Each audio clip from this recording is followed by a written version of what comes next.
Krishna Hare Krishna, Krishna Krishna Hare Hare, Hare Rama, Rama Rama, Hare Hare. You can use this too.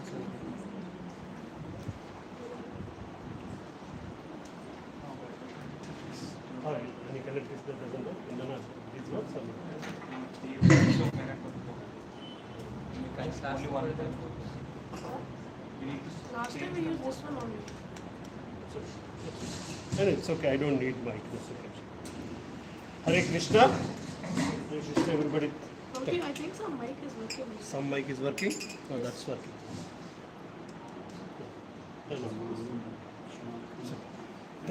Thank you very much. Thank you very much for coming. So this is going. We wanted an exclusive kit. We wanted an exclusive kit session. So that's the reason why we had this session in this afternoon. So this is your best opportunity to interact, Prabhuji. If you think all of us adults should get out, we'll get out of the room. But this is your time, your session, and you should make use of every minute of it. Right? So Prabhuji, some of these kids, most of these kids, how many of you come regularly for the class here? So they all attend Rajesham Prabhuji's youth program, the Rajesham Prabhu tailor-made program for these kids basically. Brahmacharis from temple come here and do these classes every Sunday. And for the girls, also we have some of who are all the people that come regularly? Sit down. So Mataji here, Shilpa Mataji and Deepa Mataji, they conduct their classes for the girls Prabhu. So they come, one of the class happens here, one of the class happens upstairs basically. Both the classes happen in the center. So we thought this is the best opportunity for them to spend some time with you basically. Hare Krishna. Thank you very much.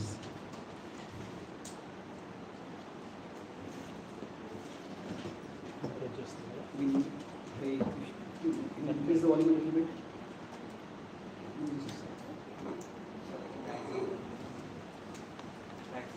Hare Krishna. It's maximum. That's interesting. Okay. Is this better now? Slightly? Can I just sit down? Could be louder.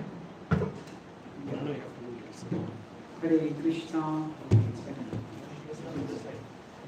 Om Jnana-Timirandhasya Jnana-Jnana-Shalakaya Chakshurunmilitam Yena Tasmai Shri Gurave Namaha Namo Vishnu-padaya Krishna-prasthaya Bhutale Srimate Bhakti-Vedanta Swami Iti Namine Namaste Saraswati Deve Gauravani Pracharine Nirvishesha Shunyavadi Paschatadeshatarine Vancha Kalpatarurascha Yevacha Patitanam Pavanebhyo Vaishnavebhyo Namo Namaha Jai Shri Krishna Chaitanya Prabhu Nityananda Shri Advaita Gadadhara Srivasadi Gaura Bhakta Vrinda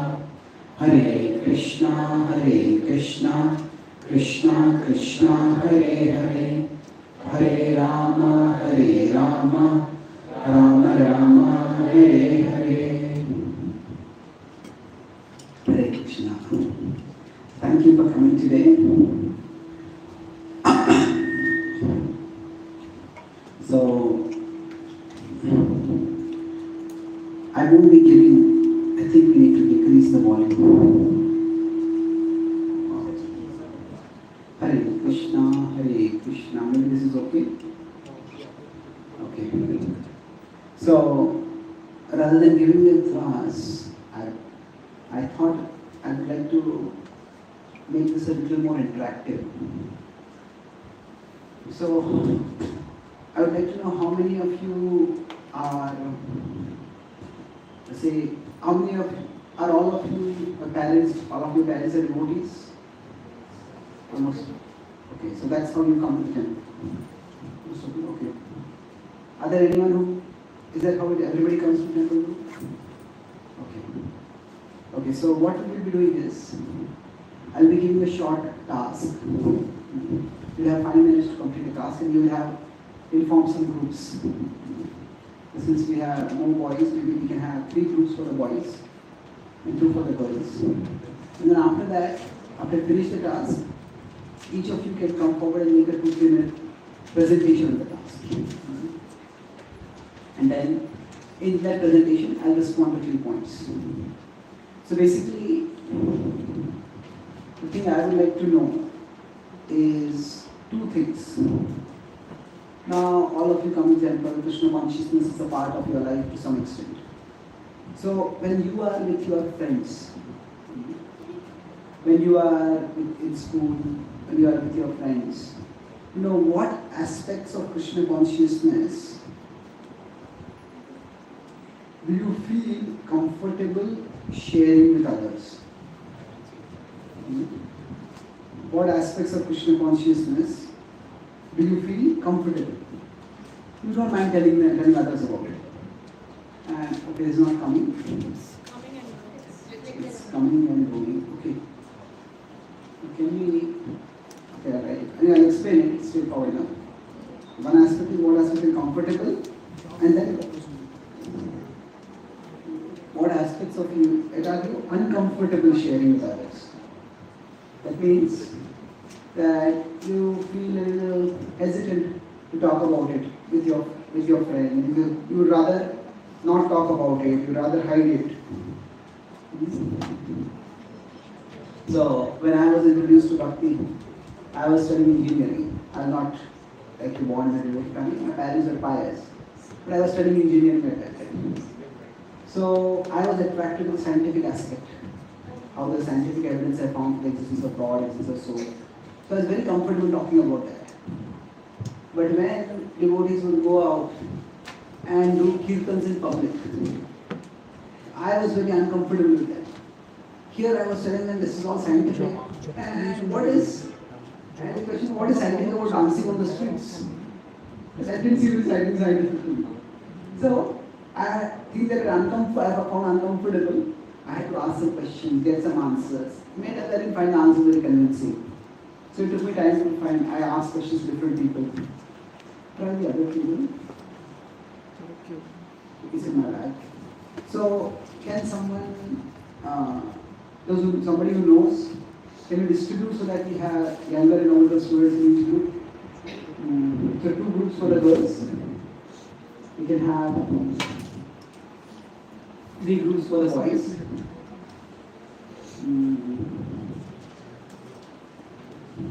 So Ram, Lakshman and Bharat. Here we can have Sita and Radha. We can.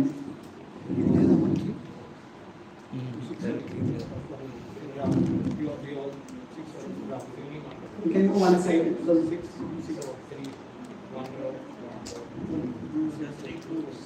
6 are in one group. Okay. We can move closer to each other, create some distance.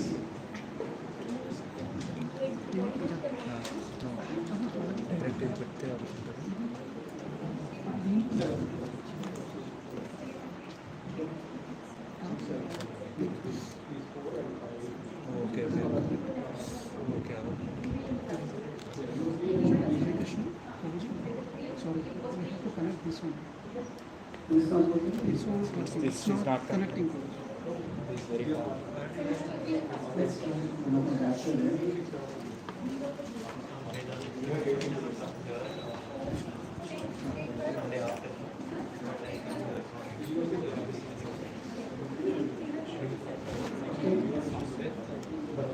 So is the task clear for you?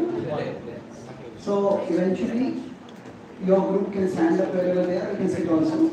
And you will have to have one spokesperson who will speak on behalf of your group. Of course, if 3 of you want to speak together, that's also fine. So after you...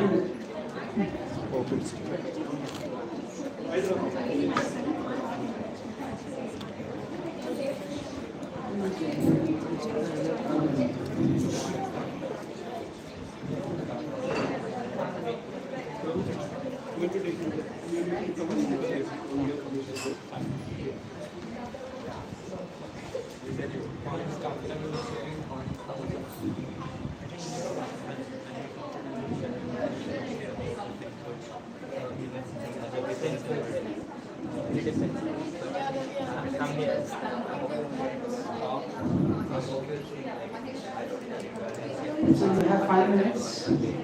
Your time starts now.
Basically, the point is comedy.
Surpass boundaries, make an actual inclusive society which everyone represents.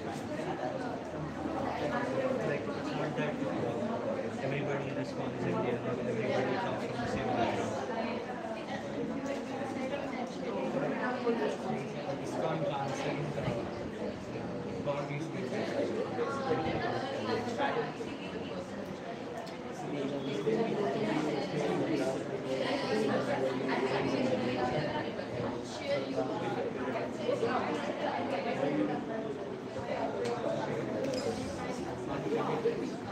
We completely sharing with others.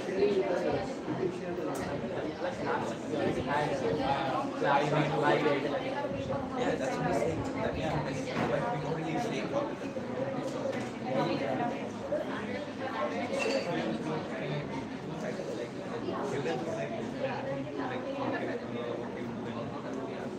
is there a time where you were showing the same thing?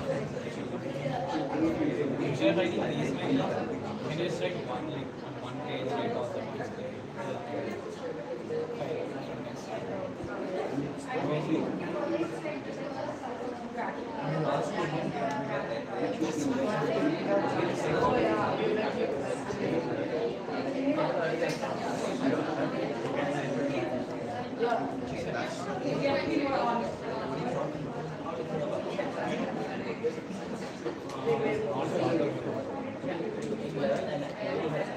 Yeah, but we don't have conversations.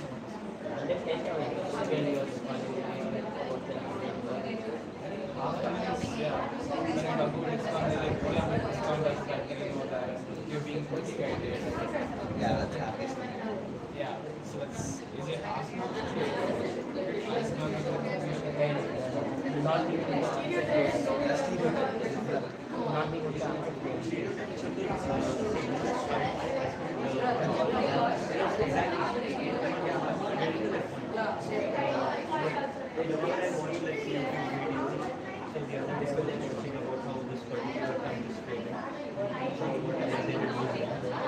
They were showing examples of many other cults, and surprisingly, this one was included, which I didn't quite realize. getting approached and loading and then missing response. That's what you are. so they are making us Wait, You can write that down.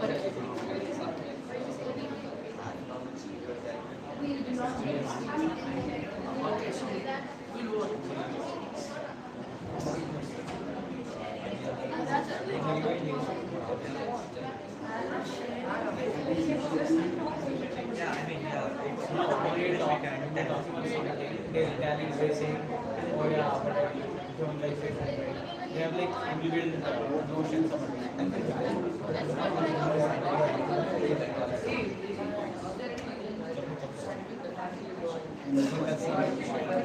But like,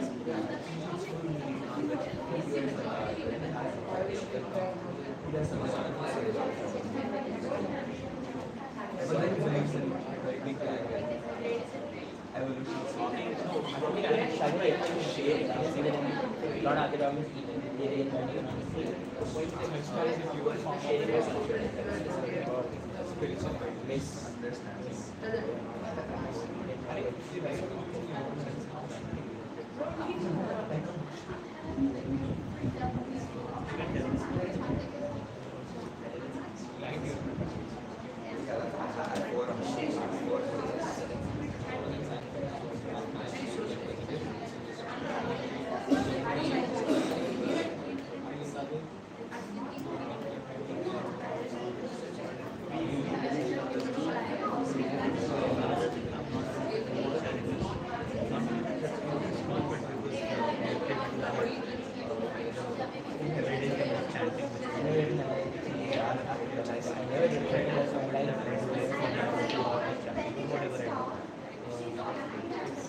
I won't be expecting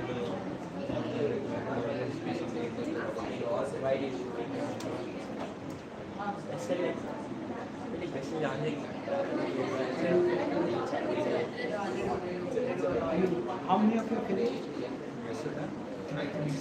Hare Krishna, how many of you are finished? Okay, 2 minutes for everyone.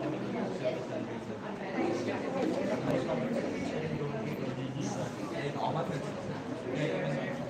like every time I go out here, like obviously they're very different, specifically they so yeah, they're also comfortable. Okay, your sheet looks pretty good. So we just add all other things here. What do you do? My side.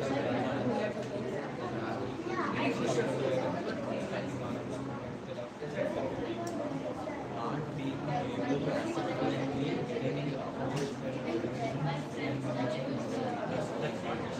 okay, this is like one of the results which I think we are not sharing.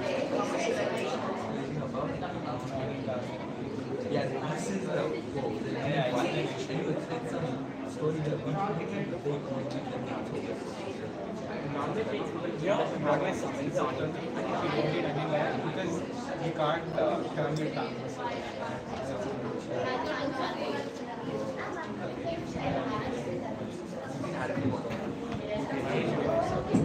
on You want to add? I'll add. on comfortable scripts, clarity on how you want to spend your time. As in the routine business responsibility, clearly stated. Hard to work.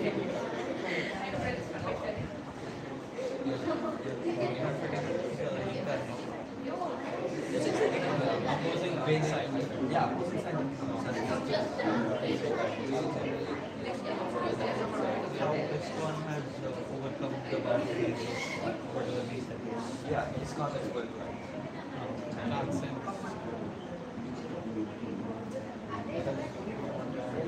About why we changed. Comfortable telling. No, every lot. He said he's not comfortable. But I mean, my whole school asks what is it. I'm like, even my all my teachers like. It's easy to answer. Then Friends also doubts. I mean,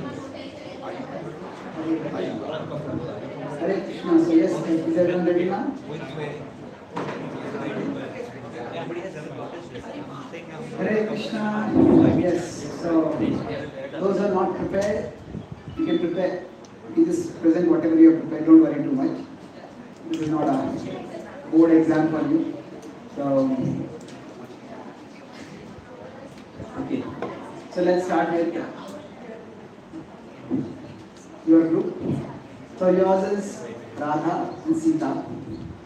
Yours is Ram, Lakshman and Bharat. Okay. So Ram, would you like to start? So do we have another mic? One was working, so was used. The green one or red one? I think it's up. No, it's ready. It's a common thing. You can use this one if you want.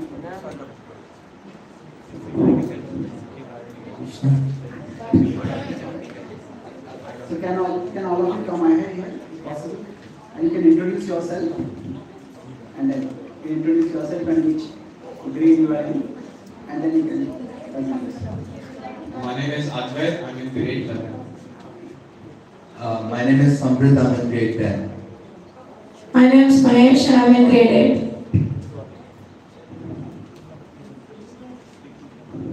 I'm Vedant and I'm from grade 10.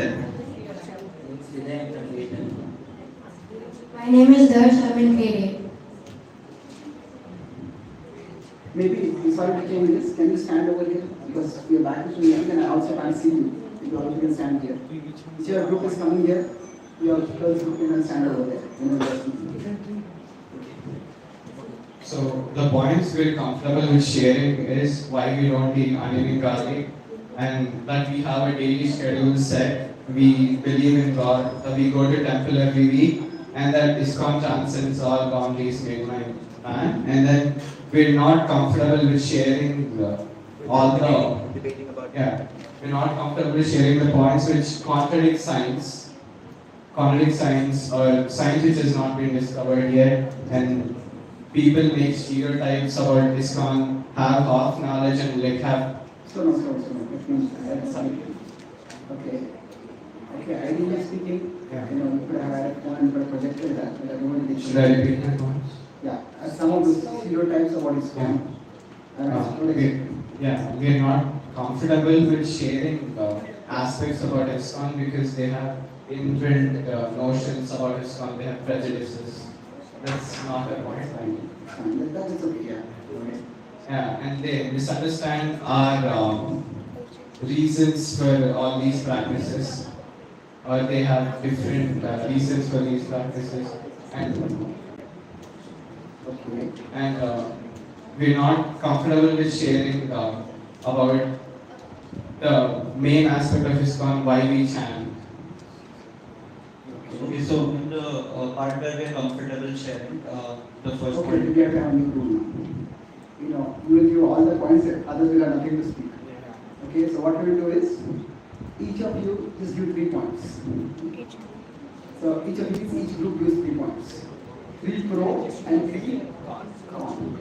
So Let's go with the three. I know down 3 points. Can you elaborate on the last? Yeah, I want to hear your elaboration also. But let's go with which are the 3 points you feel most comfortable sharing? Comfortable sharing. That we have a daily schedule. Okay, daily schedule. ISKCON transcends all boundaries. Okay, And we don't eat onion garlic and go to temple. okay. So let's look at these first. I would like you to elaborate on this. So what is comfortable sharing that you have a daily schedule? Means why is that something? Okay, so something when an average materialist is planning his or her day, then they look at the tasks which they want to do, and sometimes they postpone what they want to do, or they're not really clear with what they want to do today. But since we have a daily schedule, we get into the mood of working after your Mangal Aarti or your chanting, and then it's school, and you know what exactly you have to accomplish today. And I think that makes it easier to feel good about your day and go to bed early so that you have a proper schedule. so daily schedule makes life a little more manageable. Yeah. And then what about is going to temple? Why do you feel comfortable sharing that? Because most of the people like with that are our classmates, they understand that most of the class is probably religious, and that going to temple for certain people is normal, and like it's easier to explain. And being an Indian, it's like probably more normal. Right? Okay. And what do you mean by transcends boundaries?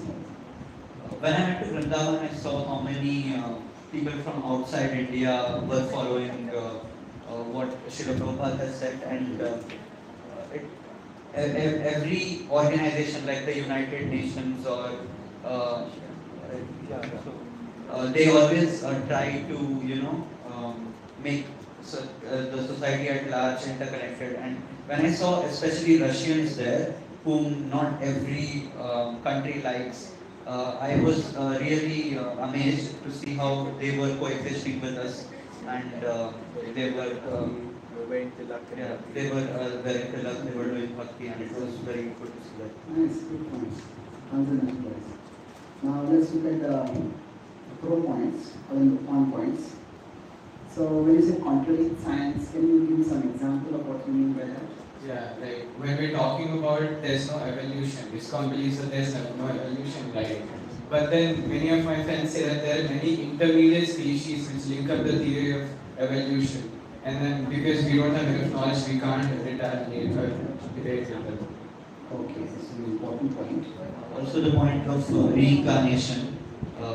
When we talk about reincarnation, they don't exactly believe how it happens. Also karma. Although karma is very popular, it's a popular phrase used even in materialistic books. It's very hard to explain how your action gives you an equal reaction. Okay, that's a lot of points. So what about, let's take one or two of the other 2 points. What do you mean by stereotypes about ISKCON? So when they Let's slow down, let me do one thing. These points are clear. So what we do is, the points you're uncomfortable sharing, I'll try to address them, I'll explain them in whatever way I can. But we won't be able to take all of them because we have finite time. So let's take briefly any of the other 3 points. You can take one of the stereotypes about ISKCON, what do you mean by that?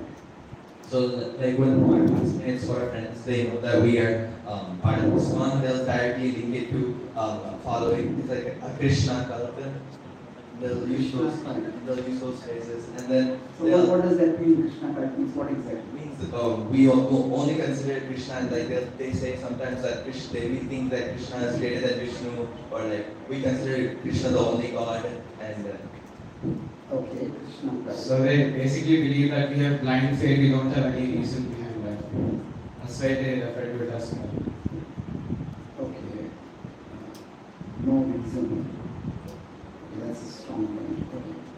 And misunderstanding reasons for our practices, what do they Yeah, mean? many Indians are misled by media or even foreigners are misled. So when we try to preach them or approach them about ISKCON, they like misunderstand. And when we say this is the purest form of spiritual knowledge, they try to retaliate by saying, oh, this scripture says something else. Scripture says something else.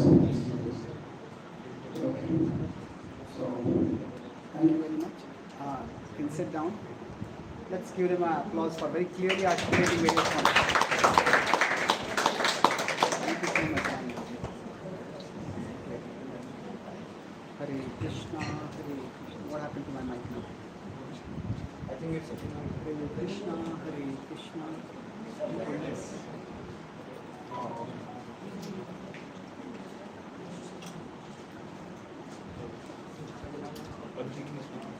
Hare Krishna, Krishna Krishna, Hare Hare, Hare Rama, Rama Rama, Hare Hare.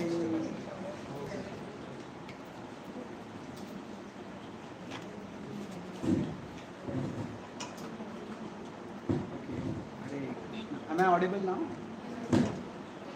Can you hear me? No, not very clearly.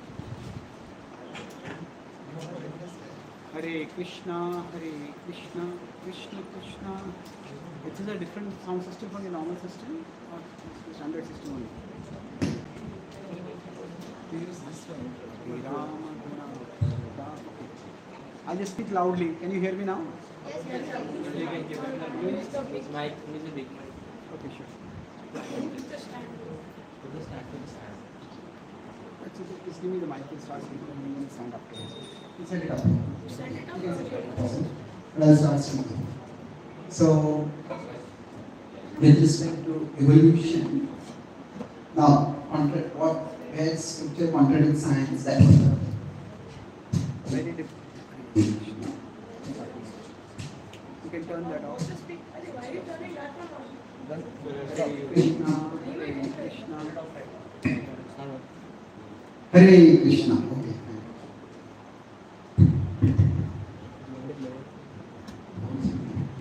It works right. Hare Krishna. It's good. Thank you. So, only thing is we have to take it out for others, so that's okay. So for me, as when I was introduced to Bhakti also, this whole aspect of things which seem to be contradictory to science were quite difficult to accept. And then, as I studied it more and more, I found that there are not really that many contradictions. So when we use the word evolution, there are one of the biggest problems or confusions comes because what do we mean by the word evolution? So broadly, this word can have three meanings. One is that changes in species. We could say almost observed changes. So we see a fruit can become small, a fruit can become big. We have so many variants like that. Now we have no issues with this. In fact, one of the 64 skills that Krishna learned in his group, one of them was plant breeding. A plant breeding essentially means what? You take two plants and you interbreed them. So when you interbreed, that's a species crossover. So to the extent certain changes have been observed. Now this has nothing against evolution, against God or against our speech. Now the second is that mechanism for bringing about this change. So first is the observation that okay, these changes have happened. Second is the mechanism by which these changes have happened. So what is the mechanism that is proposed? Is it working for you? So what was the issue?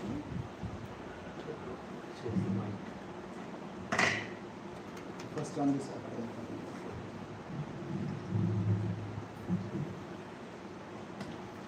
Hare Krishna, Hare Krishna. Okay, you can take that out for them then.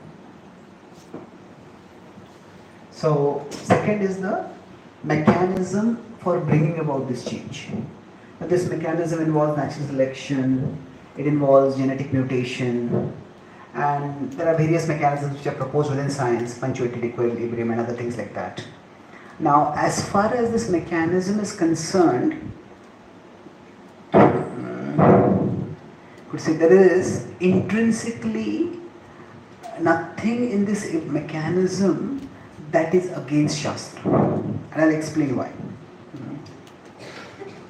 shortly. See, the idea is nowadays we have these so much AI we have. Now we have, say, a speech transcription software. So if I speak something, it transcribes it. So initially when I would write, when I would dictate, I have a special software. When I would dictate, so the soul is Sachidanand. The software would translate it as the soul is Saturday Chitanand. So it would make Sat as Saturday. But over a period of time, when every time I would correct from Saturday to Sat, after some time I started soul is Sachitananda, it started getting it right. So now, if a system has learning capacity or self-correcting capacity, does that prove that it has no designer? No, it doesn't. It just means that there is a designer, but the designer has invested that system with learning capacity. I hope this point is clear. In fact, later on, if you do coding, to design a transcription software is not that difficult. But to design a transcription software with learning capacity is even more difficult. So actually, a software with learning capacity points to greater intelligence of the designer rather than no designer. So even if this mechanism is true, I'm not saying it is, even if it is true, it does in no way disproves the existence of God. All that it says is, in nature there are species. That's okay.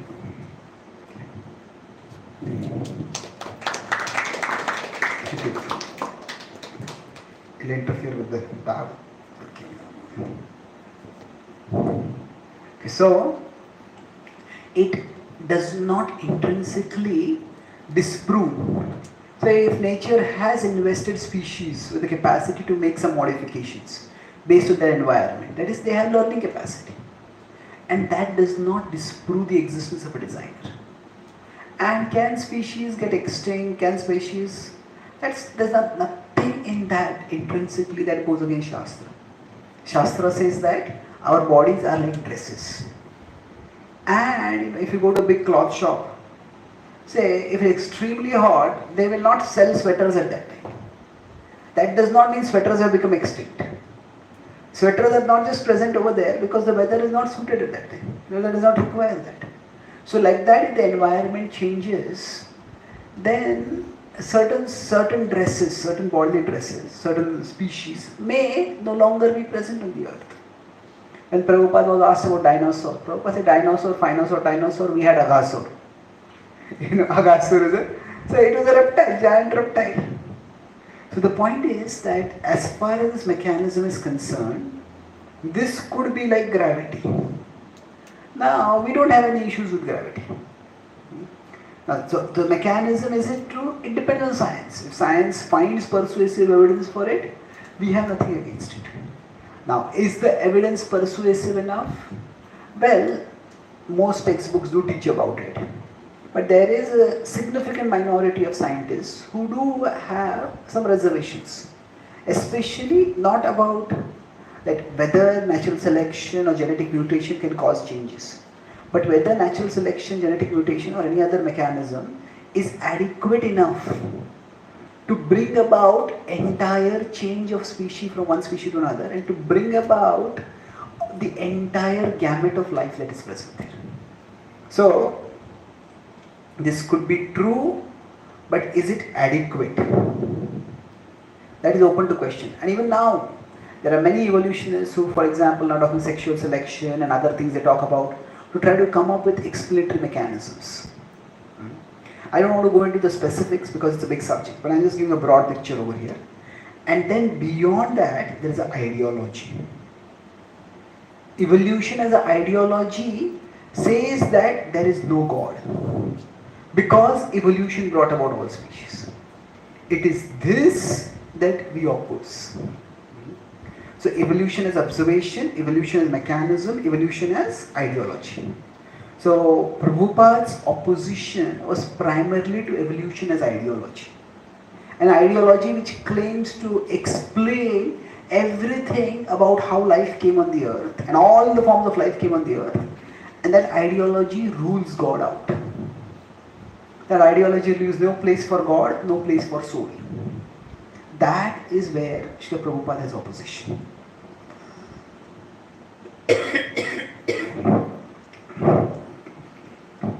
we turn this off if possible or decrease it?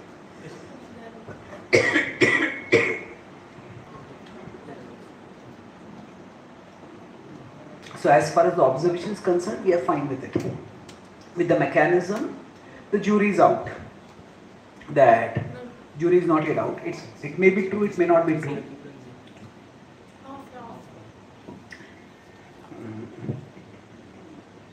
So Prabhupada in one lecture, he says, in one conversation, he says, we are not anti-science. We are not against science or scientists. We are against atheism. And when science promotes atheism, that is when we have a problem with science. So does evolution promote atheism? Well, there are definitely atheists who use evolution to reject the existence of God. But there are two different things to understand. Science is basically like a tool. It's a tool for observing reality. So it's like these glasses. Through glasses, I can observe certain things. So we can have binoculars, we can have telescopes, we can have so many different specific technologies. But science is basically a tool, it's like a methodology. Now this tool can be used by theists and this tool can be used by atheists. So our point is primarily that is against atheism. So if you want to know more about this, I have a YouTube channel, Chaitanya Charan. There you can just search for evolution. I had 2-3 talks on that, and I have elaborate podcasts with one of our devotee scientists about what exactly are the issues with evolution for us. But we are not anti-science. That's an important point to understand. Okay. I hope this 3-level classification is at least broadly clear. So, any questions about this?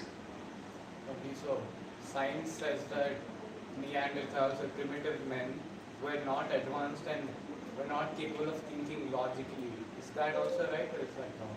Okay, now when we go into specifics of history, there can be many questions. 2 things over here.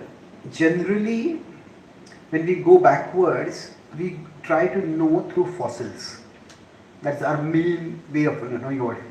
Now, if you consider fossils and the study of paleontology, there are 2 fundamental assumptions. One is that the fossils that we have, they are adequate enough. Now, are they adequate enough to give us a full picture of the earth? Now, there's a question about it because even according to scientists, 1/6 whatever fossils might have been formed, when the rivers erode the earth, so the topsoil from the earth gets washed away. And like that, newly formed fossils can also get washed away. So scientists themselves say that about 1/6, the exact proportion may vary, but 1/6 of the fossils could be at the bottom of the oceans. So that means we don't have a significant picture of the history. So they are at the ocean. That's one issue. Now another thing is, if we consider that the Vedic culture was present widely across the world. Now in the Vedic culture, there was burial. Was there burial? No. What was there? Cremation. Burning. Now if there is cremation, there will be no fossils left.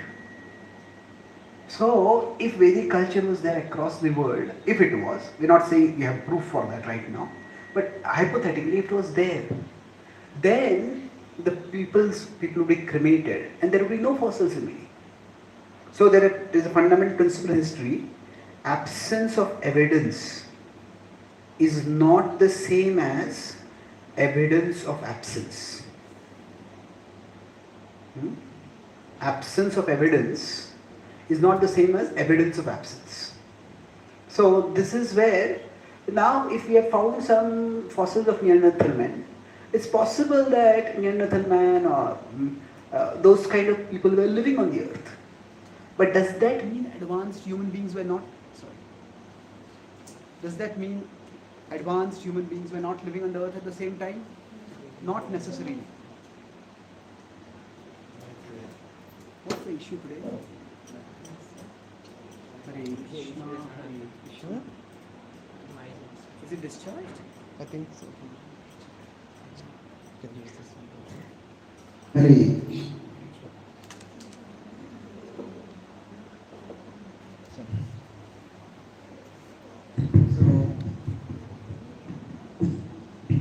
So it could be that species like Neanderthals were existing on the earth in one part of the earth. And it could also be that other species, advanced human beings, were living on the earth in other parts. And though they were cremated, so they are not there. So with respect to specifics, we can go into specific evidences and look at how they can be reconciled. But it's not necessary that we have to reject science to accept Shastra, or that we have to reject Shastra to accept science. Much of another big issue is that India, for a major, with respect to history, with respect to Indian history, the only problem is India is tropical. So it's very easy for, say, texts or artifacts to be destroyed because of the tropical weather. And moreover, India was poor for a significant amount of time. So India has not done much archaeological research. Many of the things in the Bible which were considered myth by mainstream historians maybe 50, 60 years ago, now our research in the area around Jerusalem and Middle East, what was considered myth has been proven to be history. So it could be that future research may help us better reconcile things. So there is no intrinsic contradiction. You don't have to give up one to necessarily have faith in the other. Does it address the question? Now, with respect to reincarnation, the second thing, there is I have written a book on reincarnation, and there are broadly 4 levels of well-researched evidences. First is what many of you may have heard, past life memories. So my book is called Demystifying Reincarnation, and there are about 25-30 stories published in mainstream scientific journals, which research done by mainstream scientists also. The past life memories, and it's not just memories. Beyond memories, there are recognitions. That means if a person is taken to the place of their previous life, they recognize, oh, this is recognize people over there. This is my mother, this is my sister, this is the place where I used to stay. Recognize places, objects. And not only that, there are behaviors.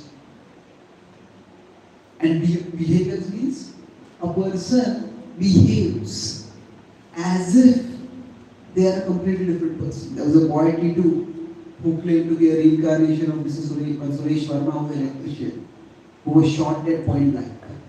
This is in Kanpur. And when he went to his previous place, he told that he was just a 6-7-year-old boy. And he said, I'm married. And my wife owns this Verma Electrics. And he had never been to Lucknow. He was living in Kanpur, he went to Lucknow. As soon as he got to Lucknow station, he himself told Tanga where. And he took them, there was actually a Verma Electrics. And it was run by a widow. And this is a strange woman, he has met for the first time, he calls her by her first name. And he says, don't you recognize me? And then she was being taken aback. Then he said, I want to go home. He got home now. Now this widow, she had kids. And these kids, for this boy, they were older than him. But he saw the kids started ruffling their hair, patting, and he was a father looking after his children, caring for his children. So now this is just one, but there are many behaviors there. And then beyond that, there are birthmarks and birth defects. So these are especially interesting because they are biological evidence. Others are memories, but the biological evidences. So for example, T2, Suresh Verma had been shot point blank by someone. So a bullet had entered from his right side and come out from his left side. And T2 right from his birth had birthmarks, swellings on his right side and his left side. And the swelling on the left side was slightly bigger than the swelling on the right side. So like the bullet when it comes in, it's smaller. The exit point is always bigger. Those of you who studied investigative fiction may know about this. So anyways, there's a reasonable amount of evidence. Is it persuasive? Well, no. Much more research has to be done. In fact, our own devotee scientists have now found that there are devotees in Caltech who are, they have formed a scientific group and they are doing very serious studies of reincarnation. So right now this week, rather last week, there was a scientific. Right now conference is going on on how we can have better parameters for evaluating reincarnation studies. So, in regard to the evidence based on behavior, how do we know that they are not just mere media stunts? okay, good question. How do you know they are not media stunts? Well, there are 2-3 things over here. First is that much of the evidence, serious evidence that has been gathered, has been before the age of the internet. And generally speaking, what they try to do is that they try to have, say, when the person meets the previous personality, at that time they try to ensure. So Ian Stephenson has devised a scale of strength of evidence, strength of case. So for example, the previous family and this family have met before the researcher comes to the case. Then they consider that case to be contaminated, because they might have exchanged some notes, intentionally and unintentionally. But when this person meets the previous family, if at that time the researcher is present, and the researcher can observe, researcher can actually, or an audio record, or video record, and can evaluate. So yes, now in general, say there are always standards out there. There is one popular author on reincarnation, you Google him, and he personally, I am very cynical about this. He talks about all celebrity reincarnation cases. He talks about there are at least about 20 girls who claim to be reincarnations of Marilyn Monroe. After Rajesh Khanna died, there was about 6 people who claim to be reincarnations of Rajesh Khanna. Rajesh Khanna is an Indian actor, if some of you know him. Anyway, so like that, Dilip Kumar and so many others. So he's very popular in India. But generally, celebrity reincarnation cases, by default, serious researchers consider them suspicious. Because there is immediately an ulterior motive. You want to fail by identifying it. But many of the cases are of children, very small children, about 3, 4, 5, 6. It's very difficult for them. They may have dreams and fantasies, but for them to weave an entire conspiracy is quite difficult. And many times there are inter-religious cases. Say for example, a Hindu claims to be Muslim in previous life, or Muslim claims to be Hindu in previous life. And in those cases, the parents actually don't want to believe in reincarnation. So at that time, it's only when the child insists, I want to go there. If you don't take me there, I'll go there alone. So at that time, there is complete opposition by the parents. In fact, in Muslim families, if somebody, because Islam, as of and mainstream origin, does not believe in reincarnation. So if some Muslim kids claim to be reincarnated, then often they have their own fakirs and others who come and they try to exorcise some ghosts from it. Maybe a ghost possessed. The children often go through some quite difficult and painful experiences. Their idea is that, when we do parikrama, how do we do it? We go clockwise and anti-clockwise. Clockwise. So in Islamic tradition, we always go counterclockwise. So what they do is, if a child is claiming to be reincarnated, they put the child on a potter's wheel and they whirl him around, tie him and whirl him around counterclockwise. And the idea is, if you whirl the child around, then the host will get scared and go away. The children who still insist after that, those children are not pulling any media space. So in general, also one thing that Ian Stevenson, one of the most prominent researchers, he follows the policy. There are other researchers who don't follow this policy. He follows policy that he will never pay anyone anything for investigating the cases. And many of these families, they are poor families. Sometimes they have to, like, if you look at their research files, and it's exhausting. You ask the same question multiple times from multiple ways. It's like criminal investigation doing investigation, investigator doing investigation. So sometimes these parents have to forego their day's wage just to do the interview. So there's no credit to be got over.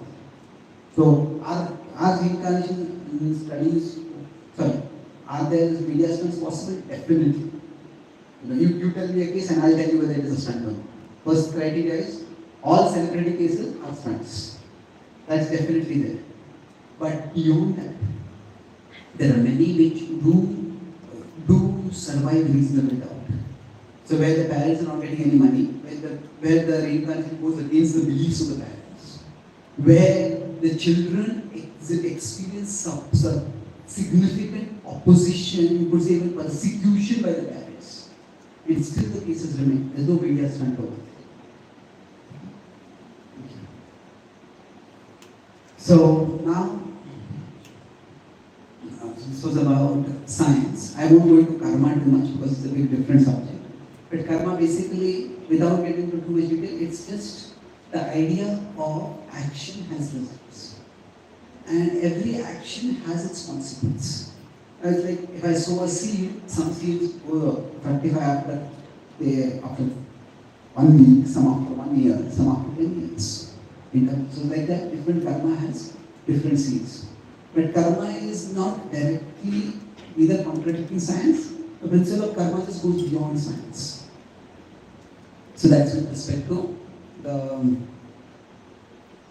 idea of contradicting science. Now let's look at that. Now, do we worship only Krishna? Yes. But does that mean that we disrespect the devatas? No, that doesn't mean that.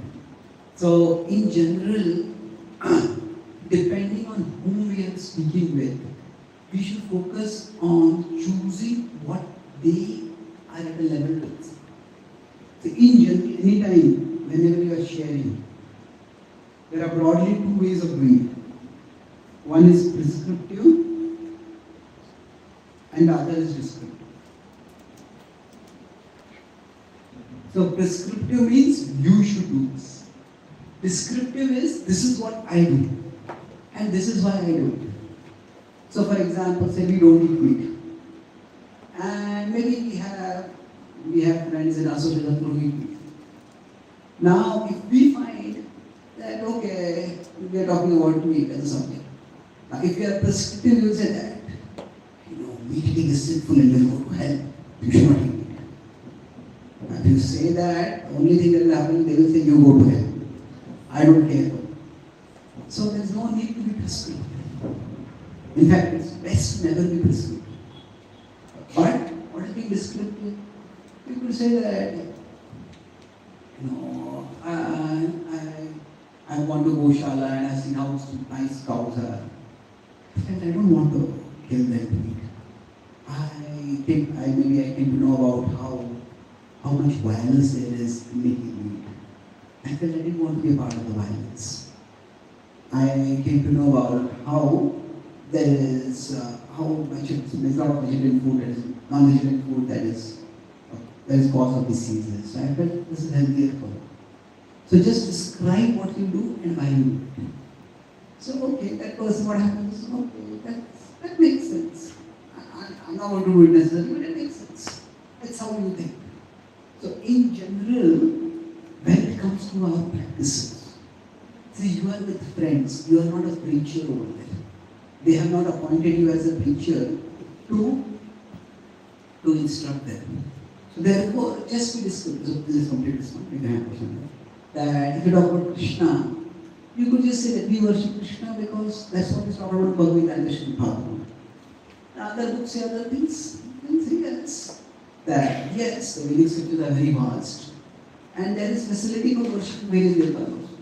So don't get into a conflict over there. You need to know when you are functioning as a preacher and then you are being as a friend. So when you are a friend, you don't have to make a big issue about these things. That way, see, when people think about this fanatical, then we can't let go of an issue. When we bring one issue everywhere all the time. So you can say, yes, there are different scriptures. Let's not get into this. Just be polite and end the discussion. Now, if they want to have further discussion specifically, then maybe you can get them to your parents, some of the preachers, and they can address specific ones to the specific points. So, rather than getting into specific issues, I would like to talk about principles. So, be descriptive and you'll find that the conflicts will decrease substantially. Okay? Yes, Swamiji, many times, even though we're not prescriptive, just say, suppose I'm saying, this is what I do. Even then, it will mostly end up in a conflict because for a lot of people, what we do is not normal. And if the answer that we get is not, oh, okay, the answer is, why not? Like the point that you said saying, I saw cows, so I don't want to harm them. Then we'll say, aren't you having plants when you're eating plants? Like they're going to come with a counterpoint whether or not you ask for it. Okay, yes. See, I'm not saying don't have arguments. I'm only saying that there's nothing wrong in having arguments if the two people are not feeling threatened each other. So it's when I tell you to do something, then you feel as if I'm intruding into your space. That's when people feel threatened. Okay, this is the objective issue we are discussing already. Now with respect to plants, yes, it is true we are doing plants also. But then, both from science perspective and scripture perspective, because science says the nervous system of plants is far less developed. It does not feel pain. It does not feel far less developed. So the pain is there, but it's far lesser. And scripture also says karma is proportional to the pain that we cause. So that's the first point. Karma is proportional to the pain. So now, having said this, you consider also fruits.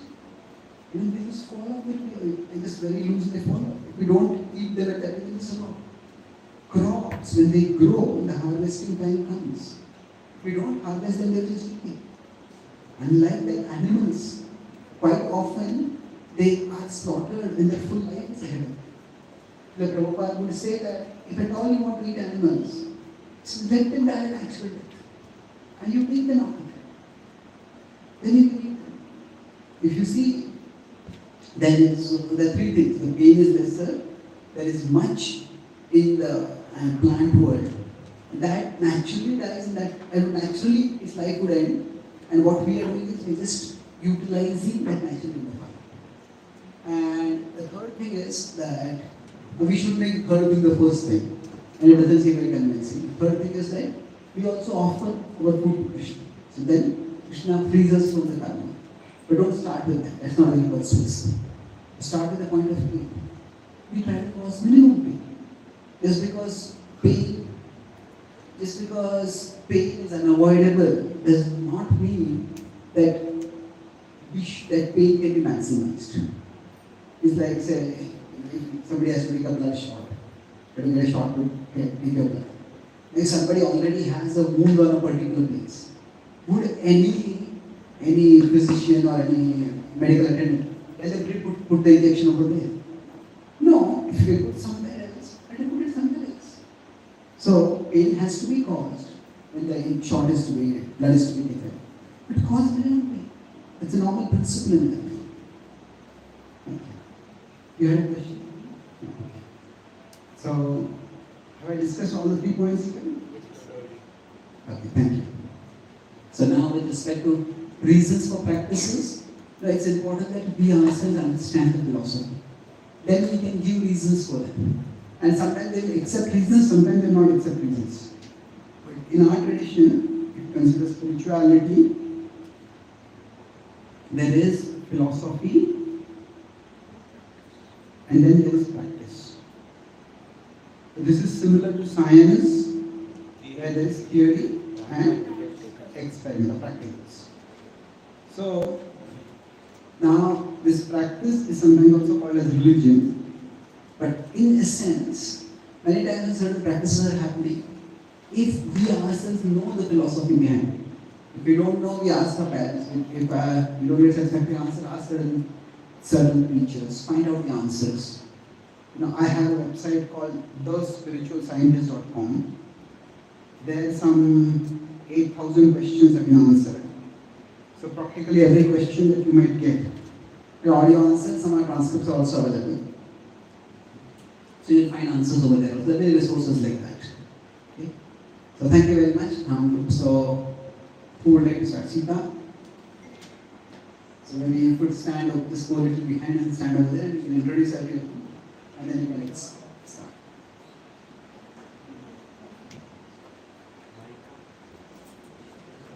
We'll take this mic.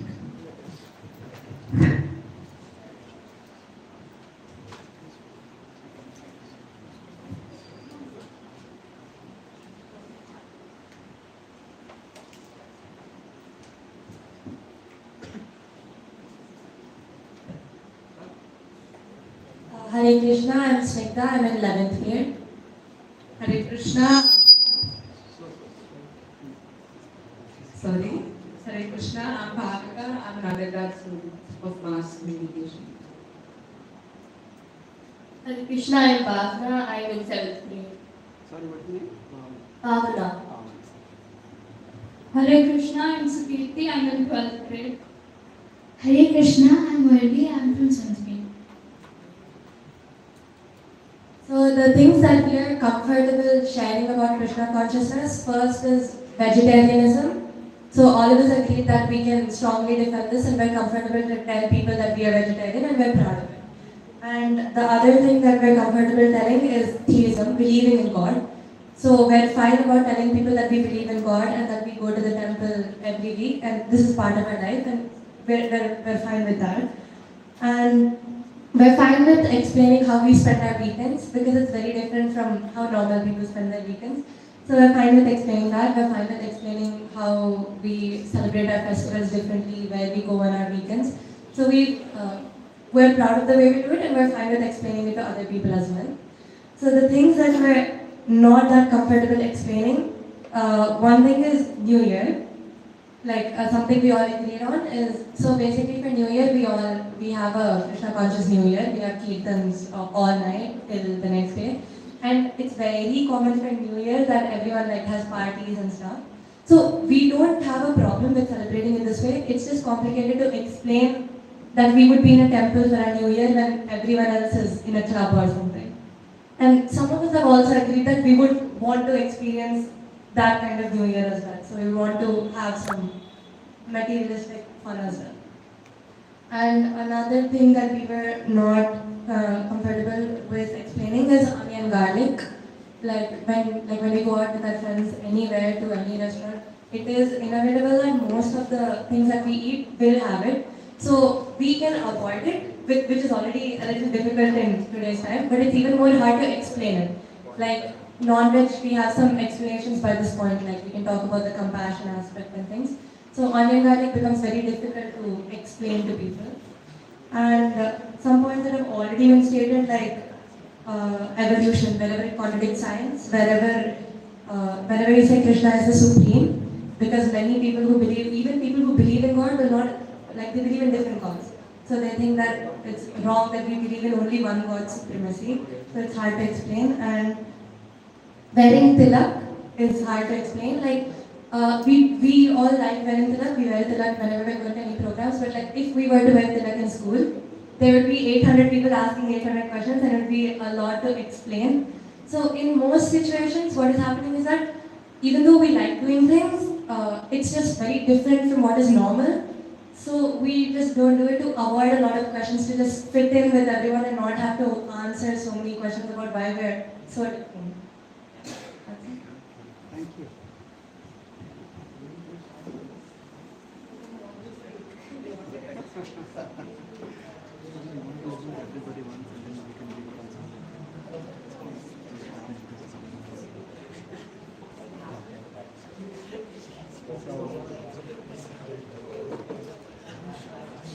You are Sita or Radha?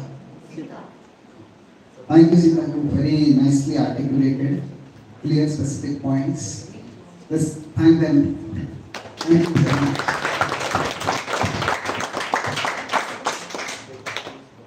Please have a seat.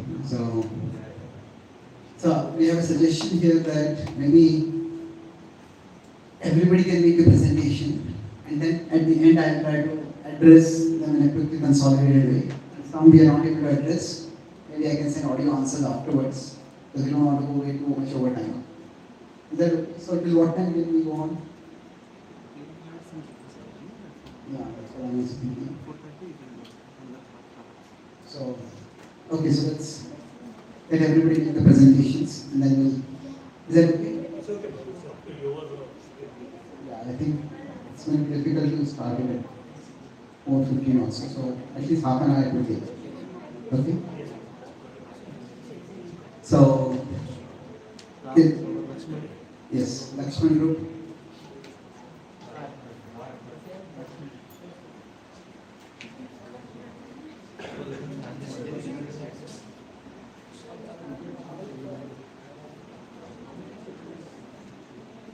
Hare Krishna.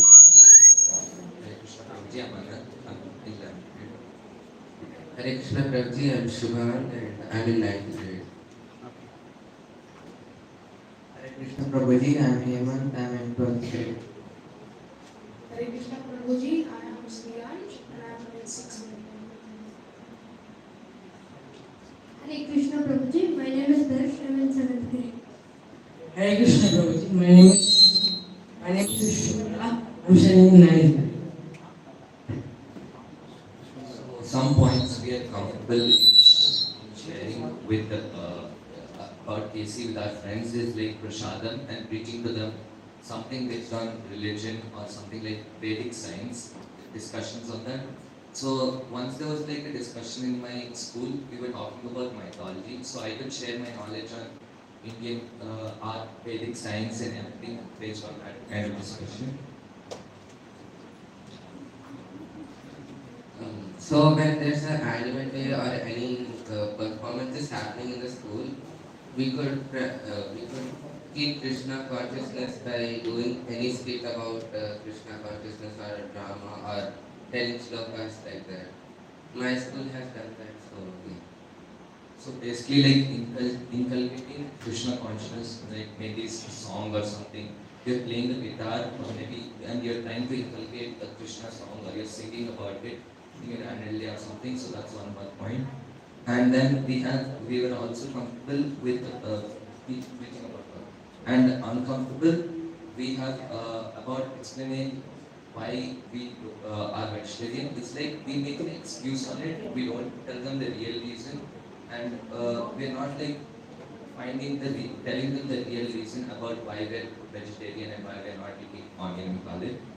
And then we have very Can you explain what you mean by excuse? like suppose we basically just saying compassion or something. We're not telling the real reason that it's no eating meat.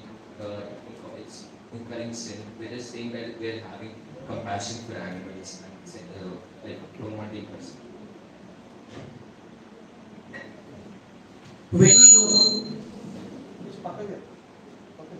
Wearing dhoti in public is uncomfortableness. As everyone asks questions, why do you wear dhoti, and it attracts attention, and everyone asks. Wearing dhoti is not common nowadays, so whenever we wear dhoti in public, they just stare at you randomly, or it attracts a lot of attention, making us uncomfortable.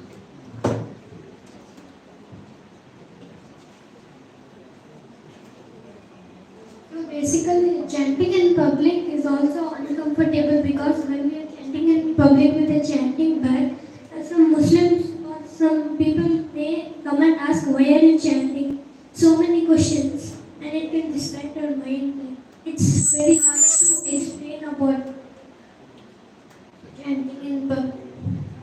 Chanting.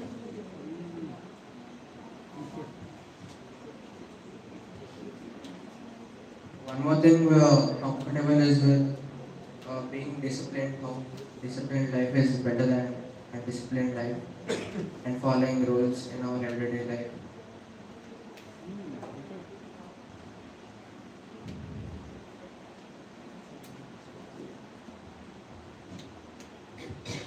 That's all, sir.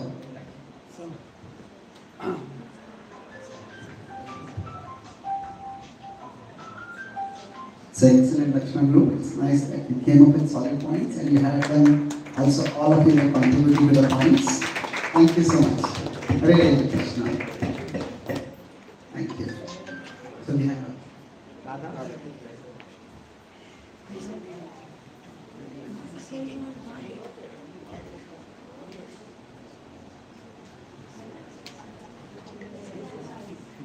Hare Krishna Prabhuji. My name is Veda. Age 18.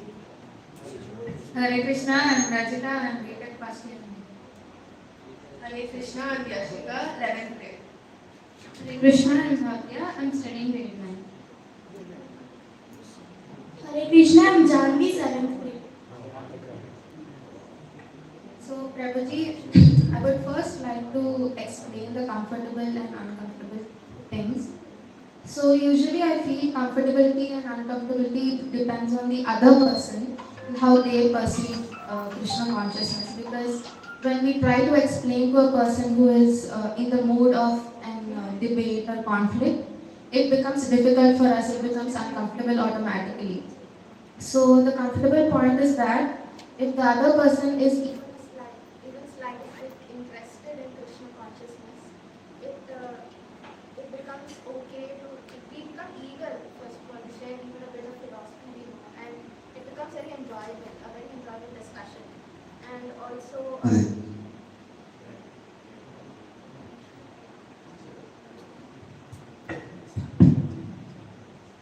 Prabhuji, whenever we visit dhams, and I would personally like to select gifts for my friends to take home, and that is also very comfortable for me, very enjoyable for me. And so, Prabhuji, it's also that the variety of the food choices we also eat, it's comfortable for us to share with everyone that it's not only that we are not eating onion and garlic, but also it's the various food choices we get to eat and the sadam and all. And also it's about learning instruments, different instruments here, about mridangam and kartal and all, with that we can share with our friends or anyone we are speaking. now comes the uncomfortable part. So when we are trying to explain our principles, it is hard to make a balance between explaining our current principles and making them sound restrictive to the other person. So it's hard to make the balance between the two. And also explaining the reason why we don't eat onion and garlic, which makes us feel alienated from the other people because it's not usually common. And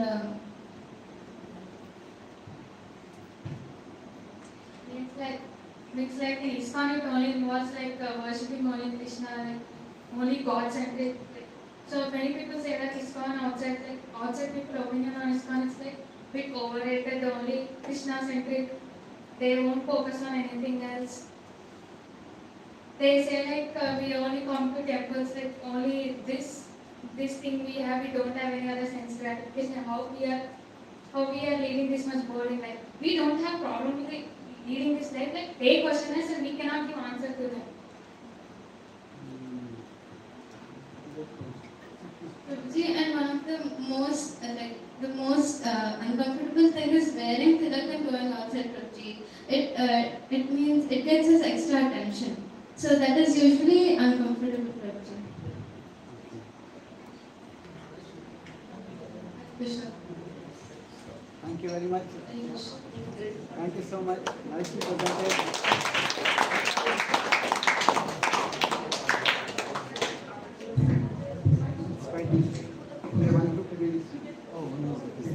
So it's quite a good idea about talking about going to dhams and getting gifts for your friends.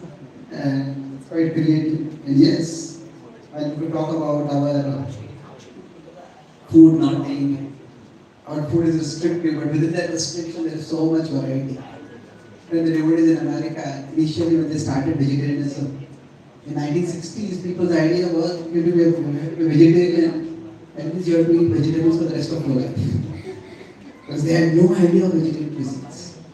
And then one of Prabhupada's disciples said it was to our great joy that we discovered that Swamiji's knowledge, Swamiji's Prabhupada, Swamiji's knowledge about recipes was as big as his knowledge of shlokas. So that way, there's a lot to enjoy. Yes. So Bharat group.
Hare Krishna, Prabhuji. My name is Parth.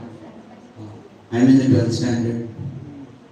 Hare Krishna Prabhuji, my name is Bala Dhruv, I'm in 9th standard. Hare Krishna Prabhuji, my name is Prakeet, I am in 10th standard. Hare Krishna Prabhuji, my name is Sumit, I'm in 10th standard. So, some of the comfortable aspects of Krishna consciousness that we're comfortable talking about, like the controversial stuff or scientific aspects, I find it comfortable like to discuss this with my classmates and stuff because like my opinion, or not opinion, but like the stuff we talk about, no one else agrees with me, so I find it interesting to it's like putting a new opinion out there and I have fun debating with them, so I find that comfortable. And I also find it comfortable discussing like stories of Krishna because most of them are already aware of that stuff. So then we can have a nice discussion about it, and I can also give extra details which they maybe didn't know. And one other thing I'm comfortable talking about is Srila Prabhupada's story, because whether you are religious or not, what he did was remarkable, and I think anyone can appreciate that or take inspiration from it, even if it's not like directly what his lessons were. So yeah, we find that comfortable.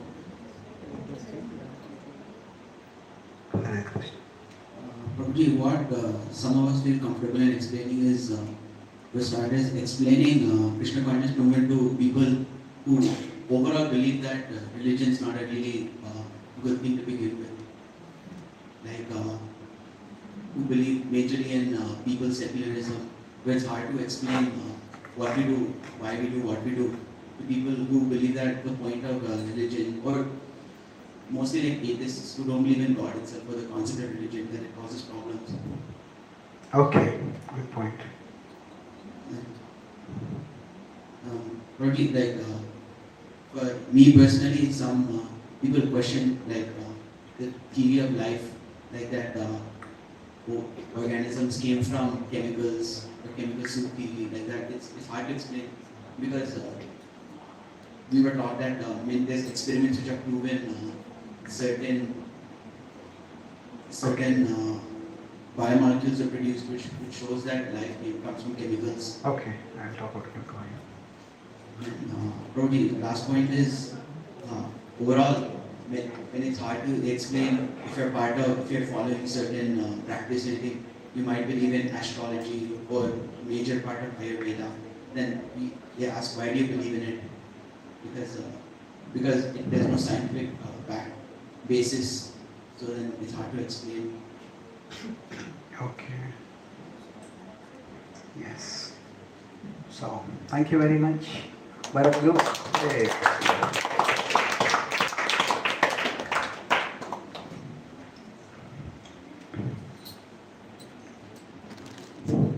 Yeah, good points. Now we can tell Prabhupada's story from a point of view of even human interest. It's a fascinating story. What Prabhupada did. It's a good thing to share. And good point about Krishna stories, or even if you have studied Mahabharata, Ramayana, heard some classes, these are coming up more and more in discussions.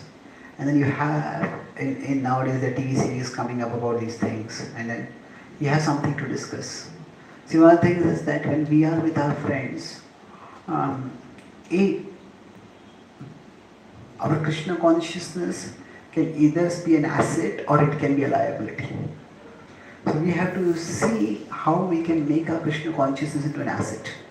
So what you said about, it gives us a fresh perspective to present. So that's something which is quite interesting. It's not that people have to agree with you. Different people have different opinions. But just that we can bring a fresh perspective itself is an asset. So if we just think, oh, people won't agree with me, and then it seems to be a liability. But it is not necessary that everybody has to agree with everything. Even among devotees, not all devotees agree about everything, even about bhakti. Many times we have differences of opinion. So if we see Krishna consciousness as a source of perspectives, or the source of ideas, then you don't, in that social circle, you don't have to make it an absolute. They have to accept the authority. But it's just one fresh way of presenting things. And if they have some questions, then you can ask them. Then you can ask your parents, or you can ask some senior devotees and get some answers. So, how Krishna consciousness can actually relate with day-to-day life. There are many devotees who are now working on that. I regularly do Bhagavad Gita perspectives on current issues. Say if some movie has come, or some, say India lost the World Cup, then how do we see it from Bhagavad Gita perspective? Or current issues, we can actually learn to bring in spiritual perspectives on those, and then it becomes an asset. Now, with respect to, let's look at a few points. I'll try to go fast, and you will have question answers on this further. But with respect to tilak or dhoti, now in general it's important to understand that in Krishna consciousness, some things are vital and some things are not so vital. They are important. Say for example, the holy name is Yuga Dharma. So chanting the holy name is important. Now what particular dress we wear, when we come to a temple we can wear dhoti kurta. Now it's not necessary that when we go out at other places we have to wear dhoti kurta. Actually this just becomes our identity. It's a part of our identity. And while it is different, so many people often want to have something that differentiates them from others. So this is a dress that we wear when we go to temples. At other times, whether we have to wear it or not, it depends. Same with tilak. If you can wear it, good. If you feel it draws too much attention on you, then it's up to you. Now, actually, in general, when we are explaining to new people, we can try to explain in as inclusive terms as possible. So tilak, you can say this is the lotus feet of God and this is Tulsi, and we are wearing this because we are devotees of the Lord. Now it's a valid, that's of course a true explanation, but it's a very insider explanation. So when I am in the West, I go to yoga festivals or I go to environmental events. So I say that this represents nature. And the leaf represents nature, and in our tradition, these two lines, they represent the divine. And the idea is our body itself is a product, is a combined gift of the divine and nature. And we celebrate that. We celebrate that, we remember that through wearing this. So in the West, now India, this is seen as a religious mark. And it is true that this religious mark, we'll have to answer it in religious terms. But if at all we have to wear it, there's no need to be embarrassed about it. Now we give an explanation that is interesting, that is relatable for people. So when we chant, chanting, some of you mentioned chanting in public is a little, people, it draws a lot of attention. Yes, it draws attention. But attention is not always a bad thing. So for us, chanting, we can say it is, oh Krishna, we are chanting Krishna's name, we are praying to Krishna, please engage me in your service.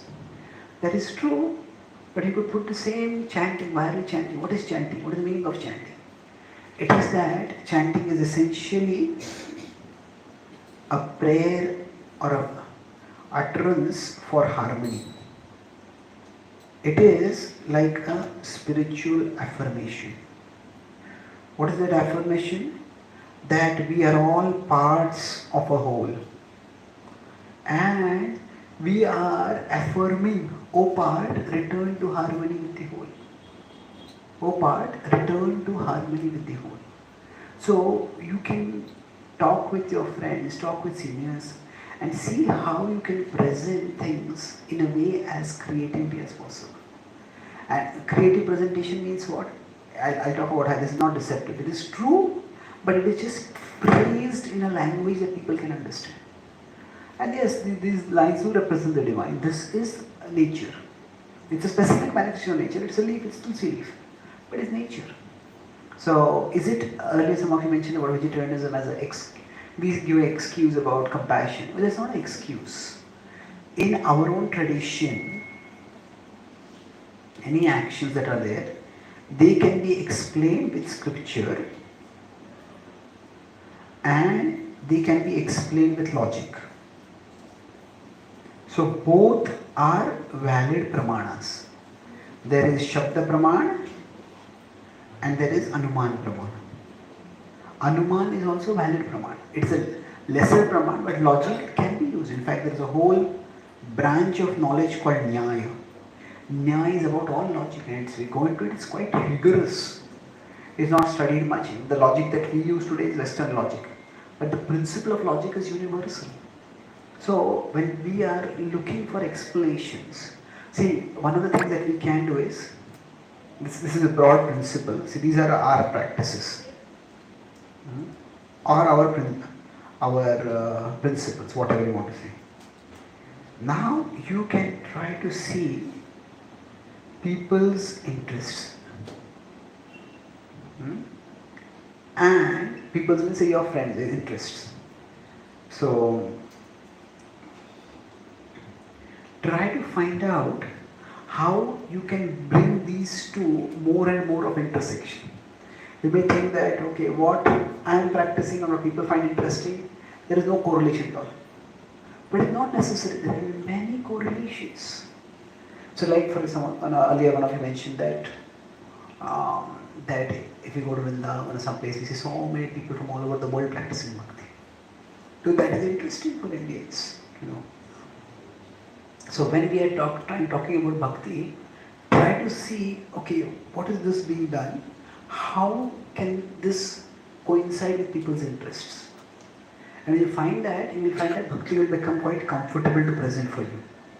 You will think that are uncomfortable, you will find that with time, they will become comfortable. Now with respect to Ayurveda or astrology, in general, it's best to choose your battles. You don't have to talk about everything. In general, when you're talking about Krishna consciousness, like I discussed, the things you're comfortable about, things you're uncomfortable about. So if you're uncomfortable about something, first explore to find answers for yourself. And when you have found the answers, then that same thing will move from the uncomfortable zone to the comfortable zone. So now how do you find the answers? You ask questions. Our tradition is not just a tradition of believe this, believe that. It's jigyasa, it's ask questions. So as far as Ayurveda is concerned, it is being increasingly appreciated in the West. So many people are turning from what they consider as traditional medicine, that is allopathy, because it has so many side effects and other things. People are looking for alternative medicines. And Ayurveda is gaining huge credibility and respectability. Now mainstream science is not yet accepted it because there is big pharma associated with big pharma is the pharmaceutical industry which makes a lot of money through medicines. So Ayurveda has simple cures for things, but there are pharmaceutical industry makes a lot of money, so they don't want to let the Ayurvedic medicines be recognized. So through mainstream channels it's not happening, but at practical level people are finding that there are treatments that are working and it's getting. So Ayurveda has its own way of looking at the world. The key principle here when you're talking about Ayurveda, now astrology is a little more difficult to explain, no doubt. But it's like Ayurveda and astrology, they are based on a worldview. And what does a worldview mean? See, there is a world, and the world can be viewed from here, the world can be viewed from here, the world can be viewed from here. And when people are viewing the world from different directions, they will perceive differently.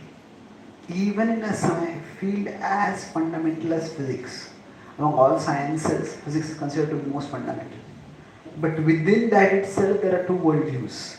There is the relativity worldview pioneered by Einstein, and there is the quantum worldview pioneered by Bohr and Planck and others. And these two are significantly different. The two just don't fit together very easily. And then what do scientists do? These two worldviews in physics, they don't work. What do? Is they use whichever worldview that works. So in some areas Einstein's worldview works, they use that. Some areas Newton's the quantum worldview works, they use that. So the idea is one principle that even science is acknowledging, modern philosophy is also acknowledging now, that no one worldview can explain everything in reality. So what you can say is that this is a particular way of looking at the world. So in Ayurveda, there is a particular way of looking at the world. Astrology is a particular way of looking at the world. So there are different. Science does not have a monopoly on knowledge. I'll conclude with this point because I won't be able to address all of them. See, there is science and it is not the same as scientism. Scientism is a portmanteau, it is a combination of two words, science plus imperialism. It becomes scientism. So scientism is the idea that science alone has a monopoly on knowledge. That every question has to be answered only through science. So suppose somebody might be is a brain scientist and is a neuroscientist, and they come back home and their wife is upset with them. And he says, okay, oh darling, let me do a brain scan to find out why you are upset. She's going to give, you go and first scan what is wrong with your brain. Isn't it? At that time, it's not through brain scan. If somebody is upset, we need to talk with them. We talk with them and understand why they are upset. So, science is one way of acquiring knowledge. With all the scientific knowledge that we have, so for example, we can't have anything called a tastometer.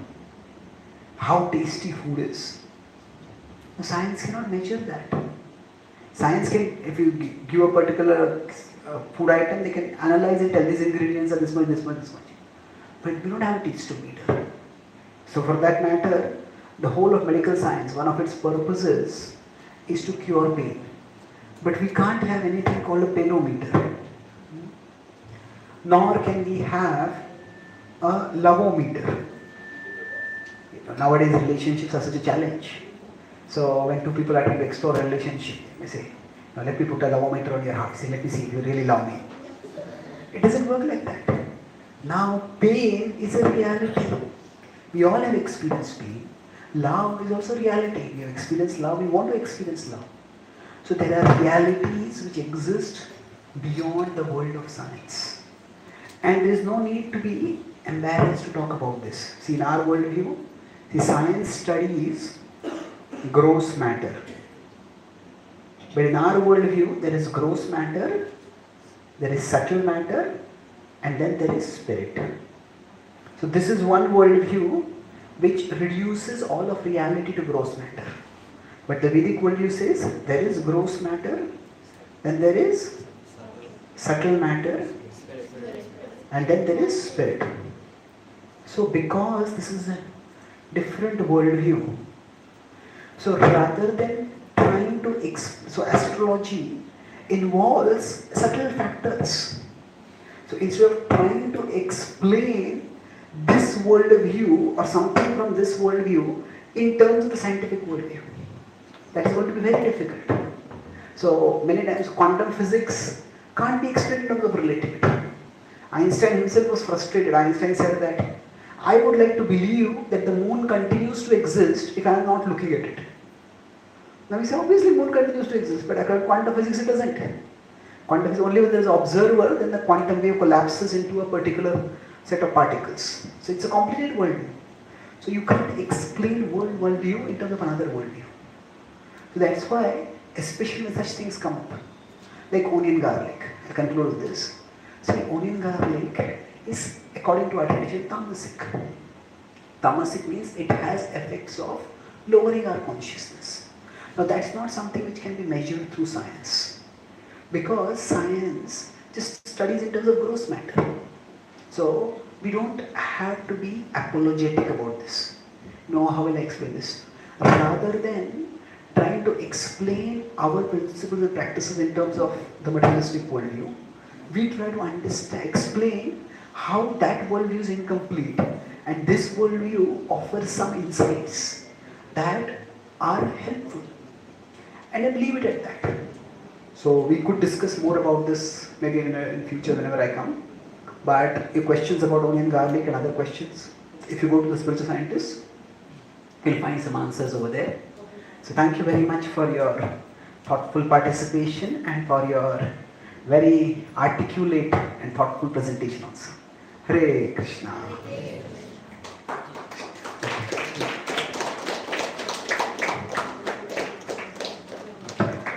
Yeah. Well, see, we all have certain desires, and when we have desires, it's up to us to use our intelligence to evaluate. Now, are these desires worth pursuing, or are these desires not worth pursuing? So that's something which every individual has to take decisions on their own. So there are, it's tamasic. So onion garlic itself is not sinful like meat, but tamasic means it has deteriorating effects on our consciousness. So many times if you're working in the air industry, especially somebody the pilot, they tell that you don't especially take garlic before. Now I don't know whether all pilots they tell you, but I have friends in the airline industry say that garlic actually decreases your reflexes, it slows your reflexes down. So there are some explanations like that. So it's not sinful, it's tamasic. It lowers our consciousness, but it's not like eating meat. Okay? Thank you. You had a point to make? Not in the pilot thing, same thing. Okay. So thank you very much. La Prabhupada ki, Gaura Bhakta Vrinda ki, Nitai Gaura Premanande.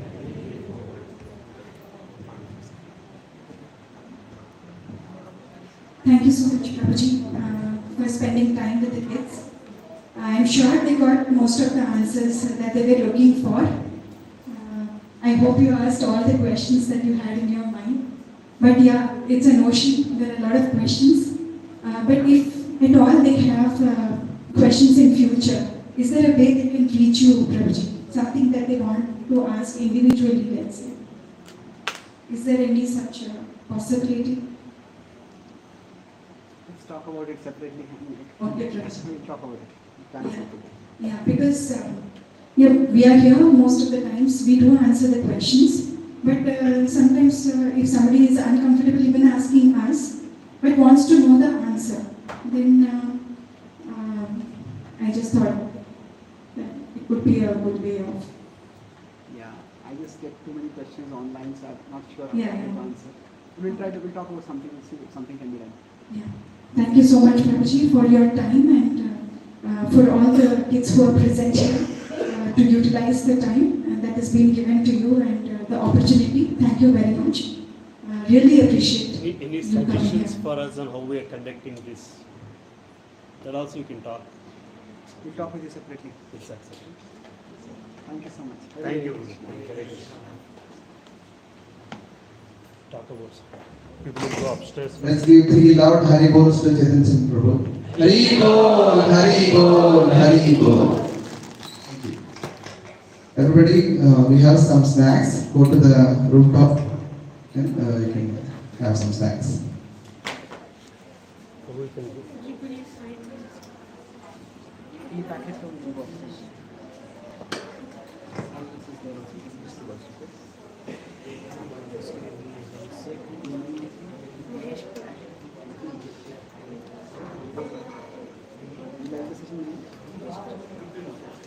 Any particular answer or point?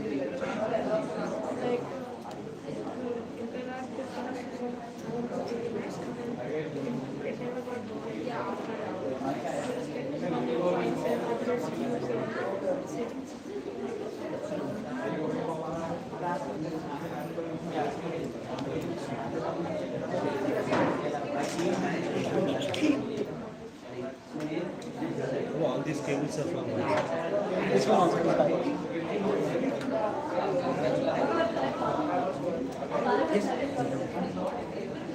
Here. This is first floor. Take it to the third. This is third floor. Huh? Second floor or third floor? Third floor. Third floor. Stop it like that. Prasad bro. Prasad bro.